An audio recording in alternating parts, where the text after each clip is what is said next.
Hello மக்களே, இன்றைக்கி நம்ம சேனலில் ரொம்ப சிம்பிளான இன்க்ரீடியன்ட் வச்சு ரொம்ப க்ரியேட்டிவான ஒரு ஸ்நாக் ஐட்டம் பண்ண போகிறோம். இதுக்கு மெயினான இன்க்ரீடியன்ட்ஸ் ரெண்டு தாங்க. ஒன்று பொட்டேட்டோ, இன்னொன்று வந்து எக்கு. இப்போ நான் அந்த பொட்டேட்டோவை வந்து நல்லா தோல் பீல் பண்ணிவிட்டு நல்லா வாஷ் பண்ணி எடுத்து வச்சுக்கிறேன். நான் இன்றைக்கி 4 பொட்டேட்டோஸ் எடுத்திருக்கேன்.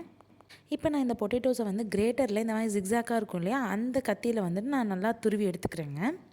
நமக்கு இதில் வந்து நல்லா குச்சி குச்சியாக வரும். அந்த மாதிரி சன்னமாக நல்லா துருவி எடுத்துக்கலாம். 4 பொட்டேட்டோஸையும் அந்த மாதிரி நான் துருவி எடுத்துக்கிட்டேன். பாருங்கள், இந்த மாதிரி உதிரியாக வர மாதிரி நீங்கள் பார்த்துக்கோங்க. இப்போ இதை ஒரு பவுலுக்கு ட்ரான்ஸ்ஃபர் பண்ணிவிட்டு அதில் தேவையான அளவுக்கு உப்பு ஆட் பண்ணிக்கோங்க.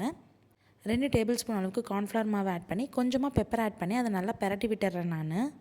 இதில் நீங்கள் தண்ணி தொளிக்கவே கூடாது, ஏன்னா பொட்டேட்டோலேயே கொஞ்சம் தண்ணி இருக்கும். ஸோ நீங்கள் தண்ணி கண்டிப்பாக தொளிக்கவே கூடாது. இப்போ ஒரு வானலில் நான் நல்லா எண்ணெய் ஊற்றிக்கிறேன். எண்ணெய் ஊற்றிட்டு இந்த மாதிரி வடித்தட்டு இருக்கும் இல்லையா, இது ஜூஸ் வடிகட்டுறது பெருசு என்னோடது.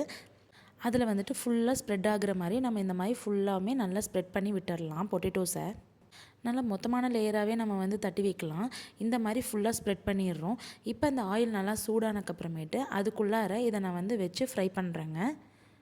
எதுக்கு இந்த வடிகட்டியில் நான் யூஸ் பண்ணுறேன் அப்படின்னாக்கா, அந்த ஷேப், அந்த ரவுண்டாக இருக்கிற அந்த டீப்பாக இருக்கிற ஷேப்புக்காக தான் நான் இந்த வடித்தட்டி யூஸ் பண்ணியிருக்கேன்.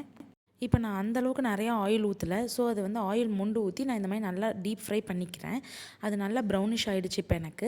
இப்போ அந்த மாதிரி ஒரு ஊசி வச்சு அது கொஞ்சமாக சைட்லலாம் எடுத்து விட்டோம்னா இந்த மாதிரி நமக்கு வந்துடும் வெளியில்.